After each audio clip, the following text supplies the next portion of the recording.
Con el reciente conflicto estamos viendo una guerra de restricciones a las aerolíneas. Ni los rusos pueden sobrevolar Europa ni Norteamérica, ni los europeos y norteamericanos pueden sobrevolar Rusia. ¿Bajo qué leyes se regula esto? Y más importante aún, ¿qué pasa si alguna aerolínea no lo respeta?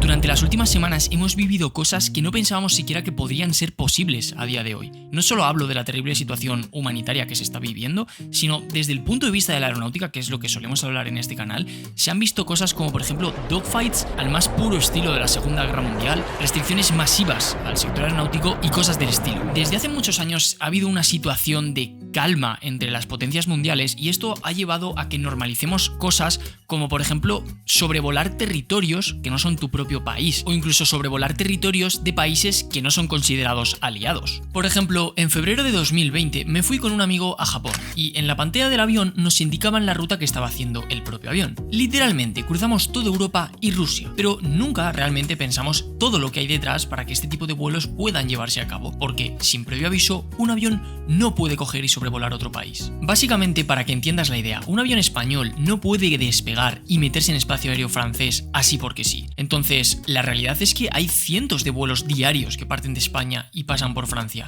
¿Cuál es el proceso para hacer esto de forma legal? Para poder entender bien esto hay que remontarse mucho en el tiempo, hasta los inicios de la aviación. En el año 1909, el piloto francés Louis Blériot atravesó por primera vez en la historia el Canal de la Mancha volando. Pero no se tomó ninguna acción legal para probar ese vuelo, como por ejemplo un control de pasaporte. Simplemente, al ser un hito histórico, ni se plantearon que fuera necesario. Pero en 1910 dio lugar la Conferencia de París, donde se juntaron varios estados para sentar algunas bases sobre las leyes del aire, ya que la aviación no hacía más que progresar, y lo que comenzó siendo un hito histórico, ahora parecía posible para varios aviones. Se llegó a la conclusión de que el espacio aéreo que está sobre un territorio pertenece a ese territorio, pero no se llegó a firmar nada, simplemente fue un consenso hablado que lo iban a firmar, pero lo atrasaron unos meses y no se llegó a firmar nunca porque se desató la Primera Guerra Mundial. Las tensiones entre los países hicieron que no fuera posible volver a reunirse para firmarlo. Durante estos años, ya lo hemos comentado en varias ocasiones, el salto que se dio en aeronáutica fue gigante. Y por eso en 1919, tras terminar la Primera Guerra Mundial, en la Convención de París de 1919,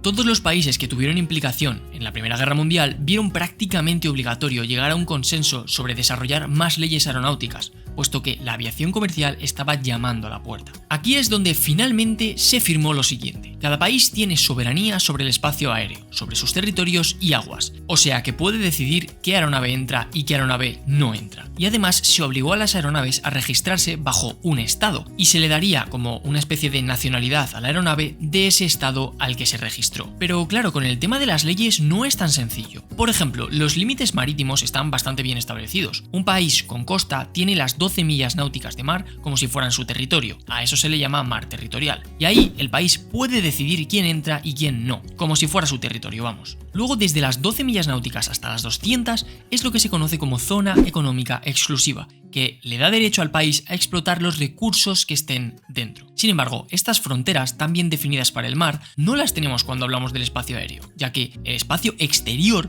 no es de nadie. Al poner un satélite en órbita, este dará vueltas pasando sobre muchísimos países y no hay que dar explicaciones a nadie. Sin embargo, volando no es legal hacer eso. Entonces, ¿dónde está la frontera entre aire y espacio? Este es un debate que ha estado mucho tiempo abierto y que todavía no se ha solucionado. Generalmente, como hablamos ya en otro vídeo del canal, se suele definir el espacio a partir de la línea de Kármán, que está a unos 100 kilómetros de altitud. Pero se ha puesto ahí, al igual que se podría haber puesto a 120 kilómetros. Entonces es posible que esto en el futuro cambie. Y con ese cambio también cambiaría lo que se considera espacio aéreo. Aunque el problema viene con el límite superior con el espacio, pero en cuanto al límite fronterizo, el espacio aéreo de unos países se considera lo que hay dentro de sus fronteras, incluyendo las 12 millas náuticas de mar territorial. Y con eso no hay ambigüedades. La siguiente vez que se volvió a discutir sobre el tema del derecho aeronáutico de forma seria fue en 1944 en el Convenio de Chicago, el santo grial para la aeronáutica, que sentó las bases que hoy día siguen vigentes. Como en realidad cada país tiene soberanía sobre su espacio aéreo y puede redactar las leyes más o menos como quisiera, en el Convenio de Chicago se pide explícitamente a los países que redacten sus leyes aeronáuticas en base a unas directrices comunes a todos en el Convenio de Chicago, y es por eso que realmente todos los países tienen unas leyes aeronáuticas muy similares, porque todas se basan en el Convenio de Chicago. Y es por eso que digo el santo grial. Entre todas las cosas que se hablaron en el Convenio de Chicago, cabe destacar varias. Una de ellas, por ejemplo, es que se debe evitar a toda costa el derribo de aeronaves comerciales. También se dijo que un vuelo no programado no puede volar sobre otro territorio, o por ejemplo, que las autoridades de un país tienen derecho a revisar un avión en cuanto aterrice en su propio territorio. Obviamente hay muchísimas más cosas del estilo, pero a día de hoy nos parecen normales, pero en ese momento no lo eran. Además, se crearon lo que se conoce como las libertades del aire, una serie de derechos que otorgan los países a las aerolíneas de otros países. Se resumen en 9, y para ejemplificarlo vamos a dibujar 3 países, y la aeronave que vamos a utilizar como referencia está matriculada en este país. Primera libertad, el derecho a una aeronave a volar sobre un país sin aterrizar. Segunda libertad, el derecho a una aeronave para repostar o realizar mantenimiento pero sin intercambio de mercancía ni pasajeros, para luego seguir con la ruta. Tercera libertad, el derecho a una aeronave a aterrizar como destino final en otro país que no es el suyo originario. Cuarta libertad, el derecho a una aeronave a despegar de un país que no es el suyo para volver a su propio país. Quinta libertad, el derecho a parar en otro país y ahora sí intercambiar pasajeros o carga y luego seguir viajando hasta otro país. Sexta libertad, el derecho a que una aeronave despegue de un país, aterrice en su país de matriculación, intercambie pasajeros o carga y siga hacia otro país. Séptima libertad, el derecho a un avión a que vuele entre 2 países que no son su originario. Por ejemplo, una aeronave de British Airways que operara entre Francia y España. Octava libertad, el derecho a que una aeronave salga de su mismo país de matriculación, haga escala en un país para seguir luego en ese mismo país. Así, en este dibujo puede parecer que no tiene sentido, pero imagina que es un país muy grande como los Estados Unidos. Esto sería, por ejemplo, como si un avión de British Airways que hace escala en Boston pueda seguir luego hasta San Diego, por ejemplo. Y la última es el derecho a una aeronave a volar entre un mismo país, pero que no es el de matriculación de la aeronave. Por ejemplo, un vuelo Madrid-Barcelona operado por Air France. Bueno, pues con estas libertades se pueden resumir todas las posibilidades y los países, mediante acuerdos con aerolíneas de otros países, iban volando dando permisos para realizar ciertos vuelos. Pero claro, esto era un trabajo impresionante porque todas las rutas realizadas por todas las aerolíneas debían estudiar qué libertades necesitaban. Por ejemplo, en el vuelo más largo realizado en la historia, como ya comentamos unos meses atrás, un avión de Qantas, una aerolínea australiana, partiendo desde Londres, voló sobre Holanda, Alemania, Polonia, Bielorrusia, Rusia, Kazajistán, China, Filipinas e Indonesia hasta empezar a sobrevolar Australia. Por tanto, tendría que haber pedido permiso a todos esos países para sobrevolar, además de haber pedido permiso en Reino Unido para despegar desde allí. Pero claro, en caso de que uno de estos países no diera permiso, la ruta debería reorganizarse y se tendría que rodear ese país, gastando más dinero en combustible y tiempo de vuelo. Claro, si el país que no te deja sobrevolar es Bielorrusia, no hay problema porque es un país más o menos pequeño y puedes rodearlo. Pero ¿y qué pasa si quien no te deja es Rusia? Todas las rutas desde Europa hacia Asia atraviesan Rusia. Ahí literalmente no podrían llevarse a cabo esas rutas. Por esta razón, muchas veces desde Rusia se amenaza a Europa, generalmente con que se va a cerrar el espacio aéreo para los países occidentales, porque saben que haría muchísimo daño. Sí, como has podido intuir, esa parte la grabé hace un par de semanas. La Unión Europea y Norteamérica han prohibido sobrevolar aeronaves de origen ruso sobre su territorio y Rusia ha respondido con lo mismo.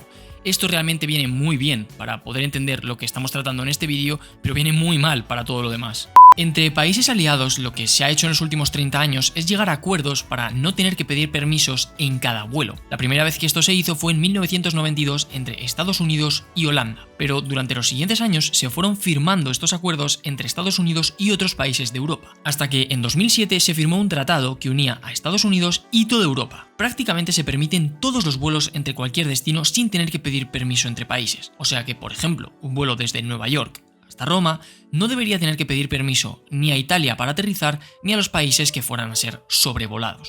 Como sabéis, hasta hace escasas semanas las rutas aéreas estaban con total normalidad en cuanto a restricciones. Sí es cierto que la aviación aún estaba recuperándose un poco de la pandemia, pero no había prácticamente restricciones geopolíticas. Sin embargo, con lo ocurrido en Ucrania se ha decidido tomar represalias extremadamente severas para las aerolíneas. El 24 de febrero, Reino Unido prohibió sobrevolar y operar en su territorio aerolíneas de origen ruso o que tengan relación con el país. Rusia respondió con lo mismo, y durante los siguientes días muchos países hicieron lo mismo. Sucedió en este este orden. Después de Reino Unido se sumaron República Checa, Bulgaria, Polonia, Estonia, Eslovenia, Lituania, Letonia, Alemania, Italia, Islandia, Austria, Holanda, Malta, Dinamarca, Canadá, Luxemburgo, Croacia, Albania, Francia, Chipre, Hungría, Irlanda, España, Grecia, Portugal, Bélgica, Suecia, Finlandia, Noruega, Eslovaquia, Suiza, Macedonia del Norte, Islas Bermudas, Montenegro y Estados Unidos de América. Rusia, por supuesto, respondió a todos ellos con lo mismo. Esto ha sido hasta hoy, día 3 de marzo de 2022.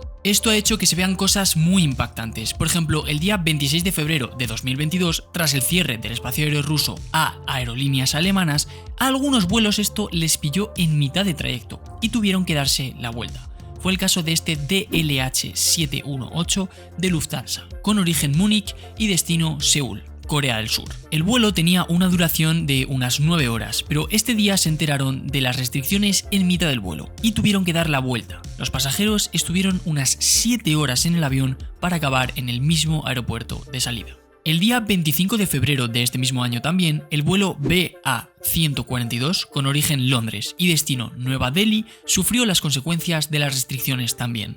Su ruta original, antes de todo el conflicto, era esta. Posteriormente, con la imposibilidad de sobrevolar Rusia, se ha tenido que modificar la ruta a esto, evitando por completo el espacio aéreo ruso y por supuesto también el espacio aéreo ucraniano. Y para los que os estéis preguntando esta curva rara de aquí, supongo que para evitar sobrevolar Afganistán. Otra cosa similar ocurrió con el vuelo AFL-2091 de Aeroflot, desde Belgrado hasta Moscú. Normalmente la ruta trazada era esta, pero con el comienzo de las primeras prohibiciones por parte de Polonia, se tuvo que cambiar a esta ruta el día 26 de febrero, pasando de unas 3 horas de media a 5. Pero es que al día siguiente, con las restricciones de los demás países europeos, se quedó imposibilitado el acceso por el norte y solo quedaba la posibilidad de hacer esto, unas 6 horas de trayecto. Al día siguiente, día 27 de febrero, la ruta se canceló. También es muy interesante cómo se comunica Kaliningrado con el resto de Rusia. Para los que no lo sepáis, este territorio es ruso, pero claro, todos los países de alrededor no le están permitiendo a Rusia sobrevolar su territorio. Lo que hacen para poder comunicarse entonces es ir a un mínimo de 12 millas náuticas de la costa por el mar Báltico, hasta llegar a San Petersburgo, ya que, como hemos comentado antes, la soberanía de un espacio aéreo tiene como límite las 12 millas desde la costa, y por eso no hay problema si el avión vuela por ese corredor. El problema de todas estas restricciones será que cuando el conflicto armado termine,